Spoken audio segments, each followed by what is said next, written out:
Sanibonani South Africa. Ubuso bami ngiyabufihla ngenxa yalo bungozi balo mndeni. Umndeni wakaHlophe, umfana wakhona waziwa ngoChopper, waziwa ngoSbu. Udume ngoChopper nje kakhulu. Uma wakhe ushayela ama-Uber uhamba nge-Etios emhlophe. I-number plate ngizoyiphosta ku-Facebook, ngiyiphoste naku-all social network platform. Ngizophephisa i-South Africa ngalo mndeni. Bazokhomenta abaziyo ngalo mfana nalo mndeni. Bakhohlakele kakhulu, sengiphephisa ama-customer agibela ku-unprotected and very dangerous driver.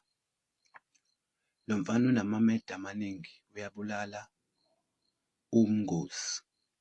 Ngaso sonke isikhathi uma wakhe uyamvikela,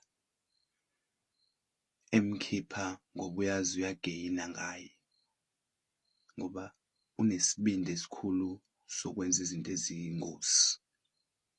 Ungababona abantu bahamba ngey'moto besmayila, begqoka kahle, ucathi konke abakwenzayo kuhle, kanti qha amanyala wodwa, banonya, banenhliziyo ezimbi, bathanda ukubukwa yizwe kanti bebuya ngonya.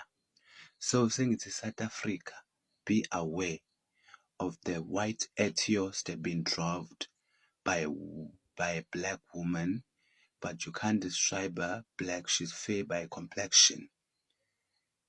Niqaphele South Africa, that woman, she's not just a woman. She's more than a woman.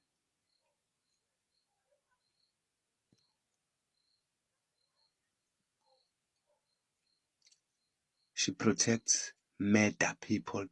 Uvikela abantu ababulalayo, abavikele. Sengidabukela ama-customer agibele emotweni yakhe, lo mama ebiyela isigebengu, umuntu othatha iy'mpilo zabantu. South Africa, ngizoyithola i-number plate ngiyishuthe, ngiyiphoste online, ngivikele abantu South Africa. Ngikhuluma from experience. Bakwenzile kumina, but kumina mengalutho okutheni ngoba mengisane-backup more. My ex-friend bamosha 1,250,000 in 6 months. Leyo mali kwakuyimali ye-road accident fund.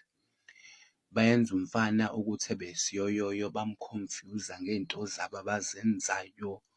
Umfana waze, hhayi ngisho umfana, abangani baloyo mfana waphunyelwa imali baze babamba late sekusele amasenti ebhenki. Lo mama nalo mfana wakhe sebeqede konke. South Africa, ngizoniqwashisa.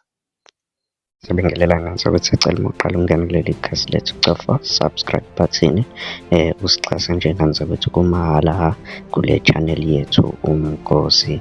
Ngani ukuthi kuyayizwa-ke le nsizwa-ke lo myalezo ekudlulisayo. Mina-ke nawe bengingathanda isihlangane phaya ku-comment section sizwe uvo lwakho ukuthi wena uthini ngalolu daba.